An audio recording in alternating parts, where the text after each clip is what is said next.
Hello l'équipe, bienvenue dans cette nouvelle vidéo. Je me trouve au Kazakhstan. Il fait très froid comme vous pouvez le voir, il y a de la neige vraiment partout. Donc on est parti pour explorer la ville. Il y a pas mal de monuments, je vais vous raconter un peu l'histoire, tout ça. Et puis on va faire un petit tour de la ville, voir. Mais ça s'annonce très froid.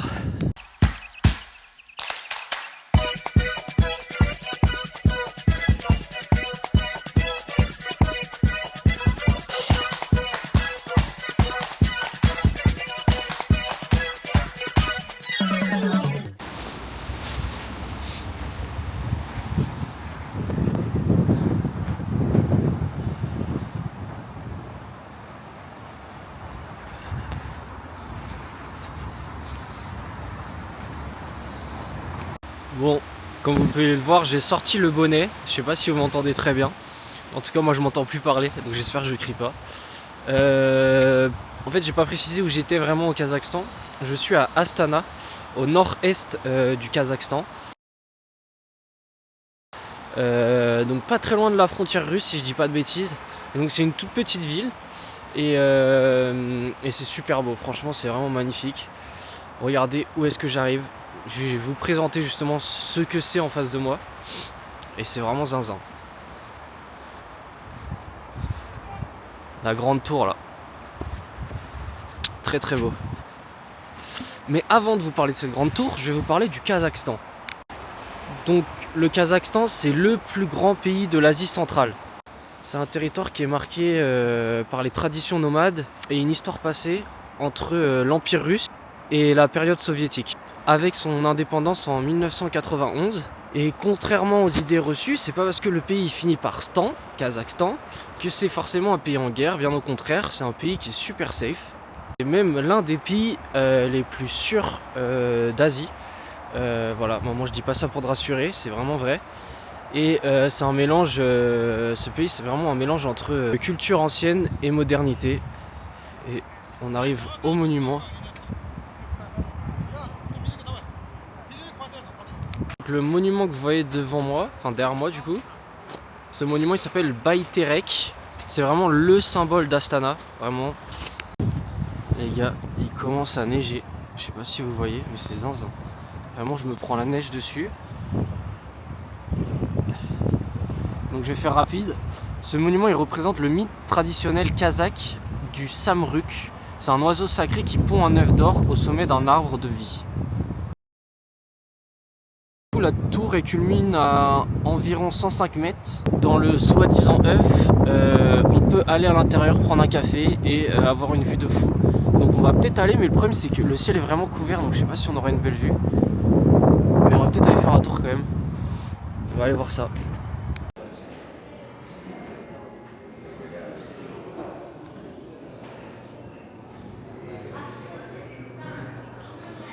Bon les gars, comme vous pouvez le voir, on est en haut de la tour, on est en haut de Baïterek. Oh, j'ai oublié le nom, purée, c'est terrible. Baïterek, ouais c'est ça. On est en haut de cette tour. Alors je le prononce sûrement mal, mais on est tout en haut. Ça coûtait pas si cher à l'entrée. Je vais voir si on peut remonter encore plus haut, je sais pas. En tout cas c'est très sympa, vraiment c'est super beau.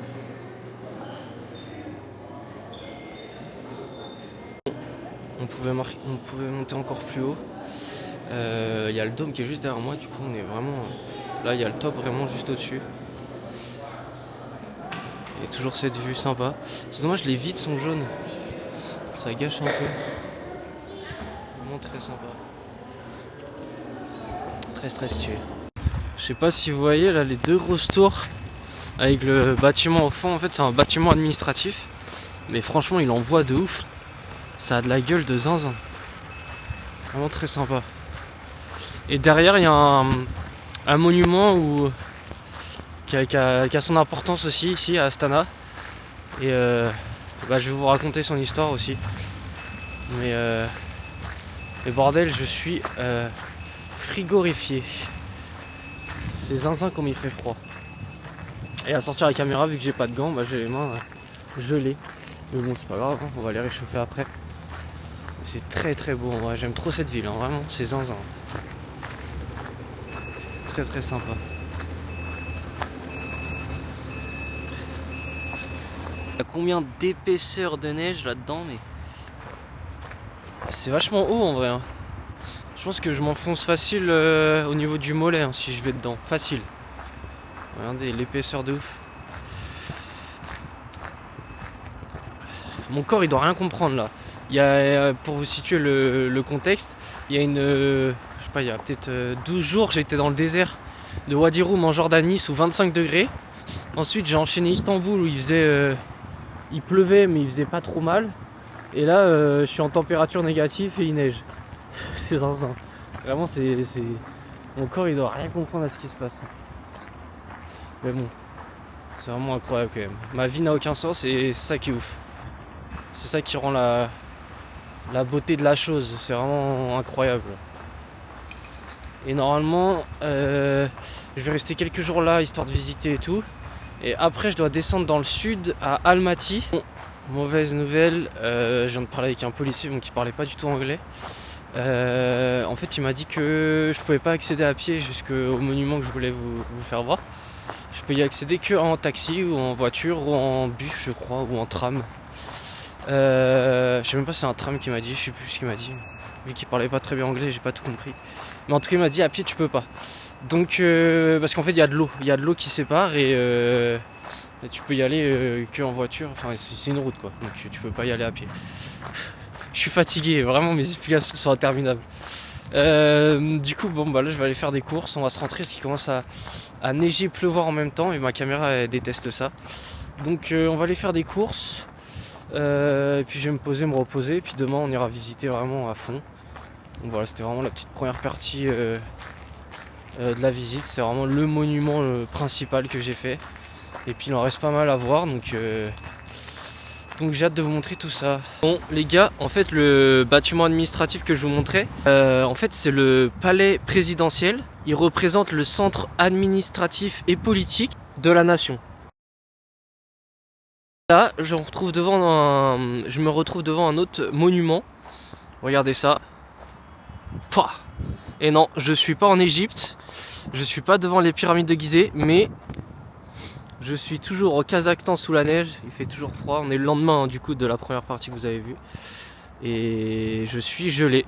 Vraiment, il fait très très froid. Ce bâtiment-là, en fait, c'est le palais de la paix et de la réconciliation. Donc on appelle ça la pyramide de l'unité des cultures. Et cette pyramide, elle n'est pas seulement futuriste, comme vous pouvez le voir de par son design. Elle symbolise l'harmonie entre les religions et les cultures du monde. Et qui pleure tout seul, on dirait que je louche en plus, j'ai une tête de fou. Et donc en fait cette pyramide, elle a été conçue pour accueillir des conférences interreligieuses du monde entier. Et elle contient des salles de débat, un opéra si je dis pas de bêtises, et des centres culturels. Et sa forme qui est unique, qui est en forme de pyramide, elle est censée représenter l'unité dans la diversité. Vraiment très sympa.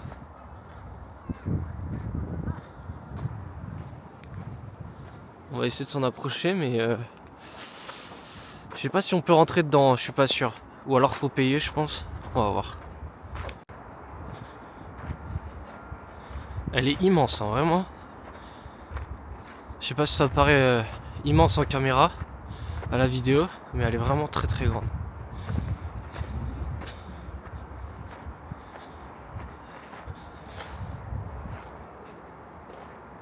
Du coup, le palais présidentiel que je vous parlais juste avant, il se situe juste ici.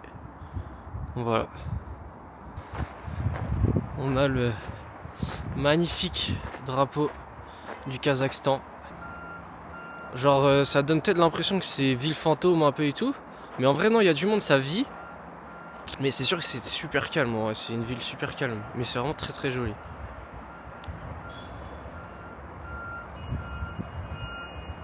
Je sais pas si vous voyez bien le chemin, mais je vous jure que si on marche juste à côté, donc juste là ou là, on s'enfonce mais de zinzin. Je viens de faire l'erreur, j'ai ma chaussette qui est trempée de fou furieux. Genre c'est ultra profond. Genre je m'attendais pas à ce que ça soit aussi profond. C'est fou en fait. Il y a vraiment une épaisseur de neige. Et d'ailleurs, il se met à neiger, je crois. Je vois des flocons, ou alors je deviens fou. Mais ouais, il y a des flocons. Je crois que c'était pas prévu aussitôt. Parce que là, il est quelle heure là?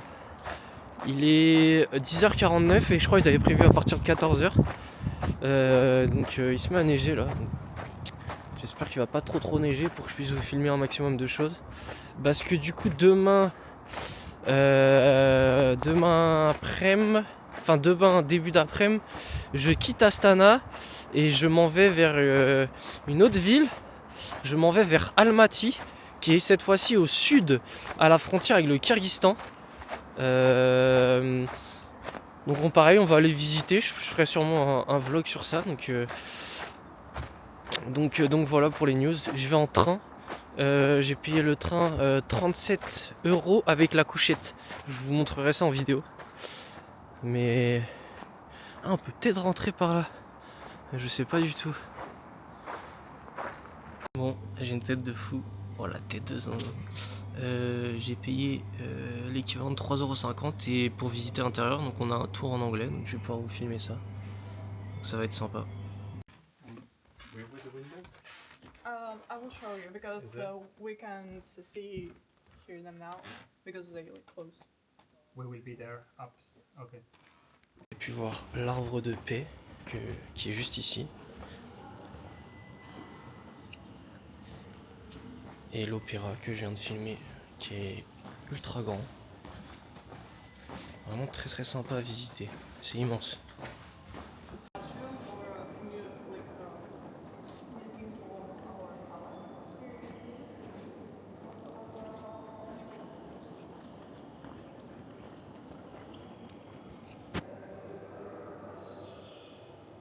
Là, si vous vous rappelez du drapeau que je vous ai montré, c'est censé représenter le soleil à l'intérieur du drapeau.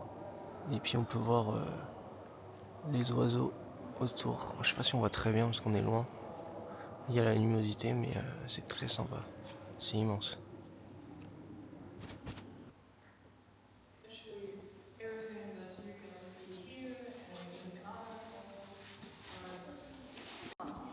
It's like a king.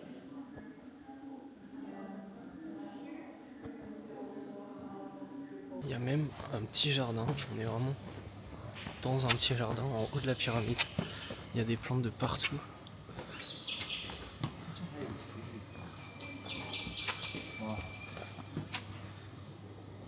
On était tout en bas tout à l'heure, là on est vraiment tout en haut.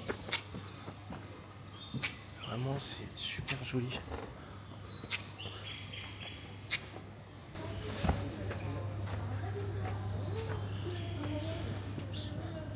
Incroyable la salle.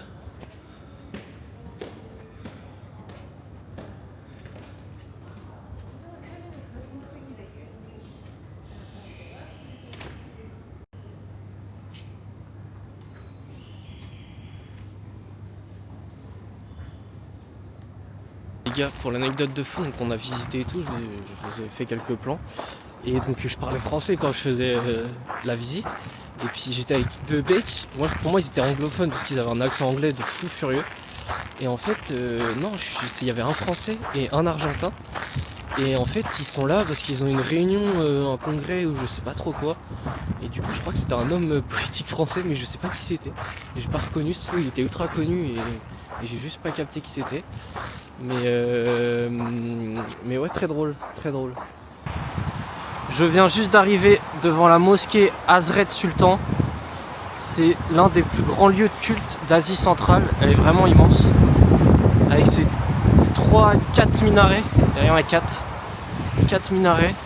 On va essayer de voir si on peut rentrer à l'intérieur. Il y a beaucoup de vent. Il fait moins 2 degrés, je crois. Ressenti moins 10 si je me trompe pas. Donc il fait très froid, vraiment. Je suis gelé. Mais on va essayer d'aller voir à l'intérieur de la mosquée si on peut visiter tout ça. Bon, les gars, je viens d'arriver dans la mosquée. Elle est magnifique, vraiment très jolie.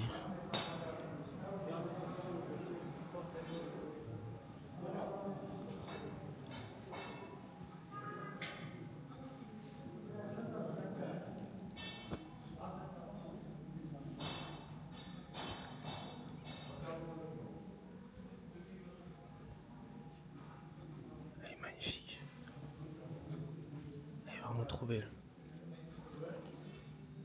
Oh, c'est une folie.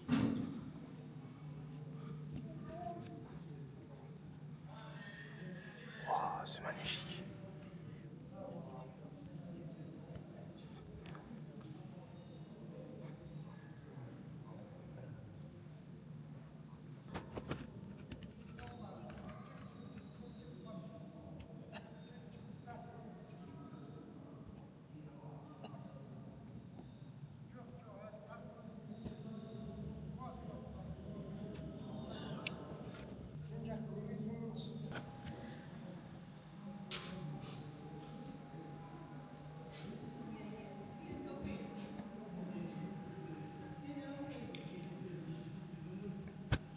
Les gars, faut savoir que cette mosquée, elle a été inaugurée le 6 juillet, date de mon anniversaire 2012. Bon, c'est pas vraiment mon anniversaire, elle est très récente en fait.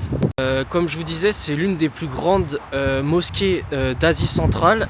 Elle est capable d'accueillir plus de 10 000 fidèles en même temps. Et elle combine architecture islamique classique avec des motifs kazakhs traditionnels, alliant la spiritualité et l'éthisme. Et cette mosquée, du coup, elle symbolise un renouveau spirituel et culturel du Kazakhstan.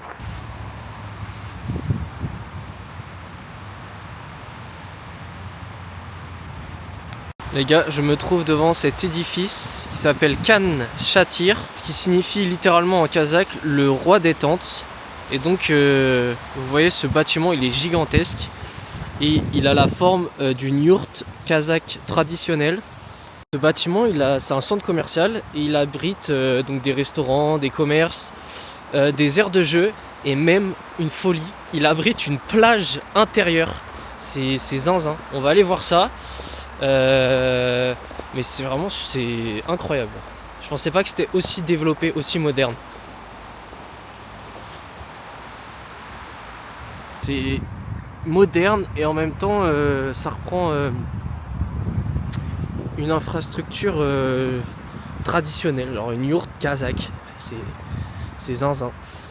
Bon voilà, on va aller voir ça. Bon, j'ai enfin trouvé l'entrée après avoir pas mal galéré en fait. J'étais vraiment derrière, à l'opposé de l'entrée, j'ai dû faire tout le tour. Et on est parti pour aller voir l'intérieur. Je sais pas si je vais trop filmer, je sais même pas s'il y a trop de droit de filmer à l'intérieur, on verra. Voilà, c'est un centre commercial qui est ultra grand, sur 5 étages je crois, voire même plus. Vraiment immense. L'intérieur. Et donc je crois que la plage, elle est au dernier étage, le 5e. Parce que je vois, il y a marqué Sky Beach Club. Donc on va peut-être aller voir tout à l'heure. On va faire un petit tour. Voilà, il est vraiment immense. J'ai même pas vu, mais il y a même un manège à l'intérieur, genre. Avec la tour, là, les sièges qui montent jusqu'en haut. Ah, c'est complètement fou. Il y a même un cinéma à l'intérieur, les gars. C'est zinzin. Par contre, j'ai une mauvaise nouvelle, on peut pas accéder au dernier étage pour aller voir la piscine, c'est temporairement fermé. Donc je vous mettrai quelques images vidéo que je trouve sur internet, si j'en trouve, j'espère. Mais ouais, on peut pas accéder tout en haut, c'est dommage. C'est comme ça.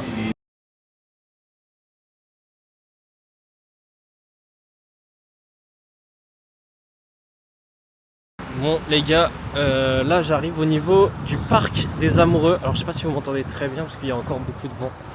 J'ai l'impression que je dis cette phrase à chaque vidéo.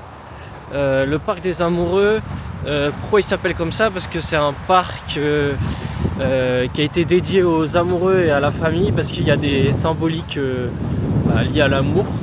Il y a des cœurs, des choses comme ça, il y a un peu de tout.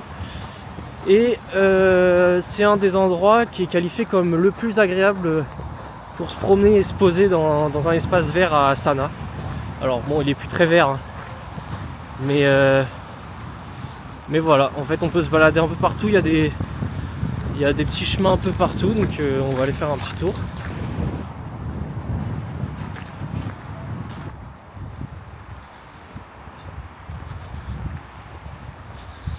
Ouais, il y a des petits endroits où les enfants peuvent jouer, il y avait même une patinoire, il y a des petits toboggans. Bon, le problème c'est qu'il n'y a personne vu que tout est sous la neige et qu'à mon avis, sous cette température là, il n'y a pas beaucoup d'enfants qui ont envie de faire du toboggan.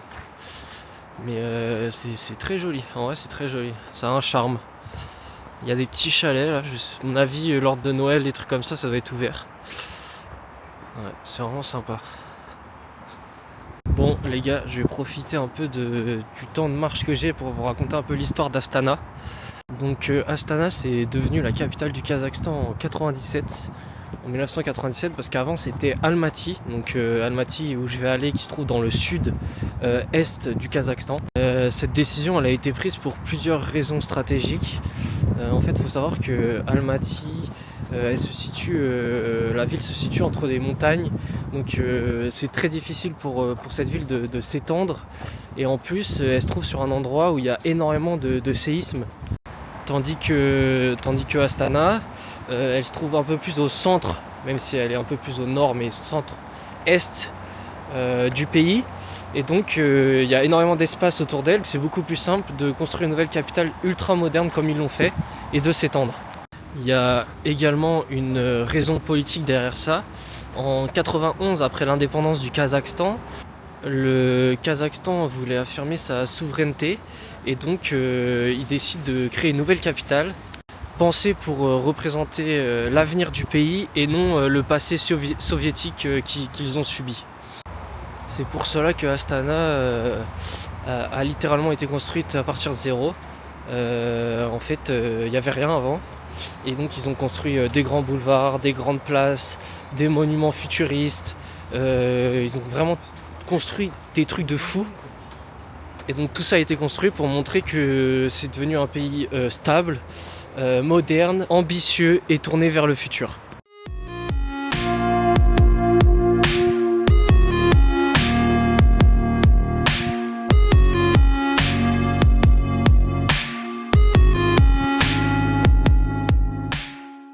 Ce qui est marrant ici, c'est que le soleil se couche vraiment vers 17h15. En France, je crois c'est plus 18h30 dans ces eaux-là. Ici, c'est vraiment ultra tôt. Et il y a vraiment cette vibe d'esprit de Noël. Parce qu'il y a encore des guirlandes partout. Là, vous voyez les guirlandes. Il y a un sapin au fond. Pareil, sur les arbres là-bas, il y a des guirlandes. Vraiment, il y a une vibe de Noël. C'est vraiment incroyable. Noël après l'heure. Mais c'est super sympa. Bon les gars, je suis bien arrivé à Paris, et oui, je ne suis plus au Kazakhstan, je suis devant l'Arc de Triomphe, très stylé. Donc il faut savoir que cet Arc de Triomphe, il symbolise l'indépendance et également l'avenir du Kazakhstan. Et il s'appelle Mangilik El, ce qui signifie nation éternelle. Donc voilà un petit peu, j'espère que ces petits points histoire de la ville d'Astana vous ont plu.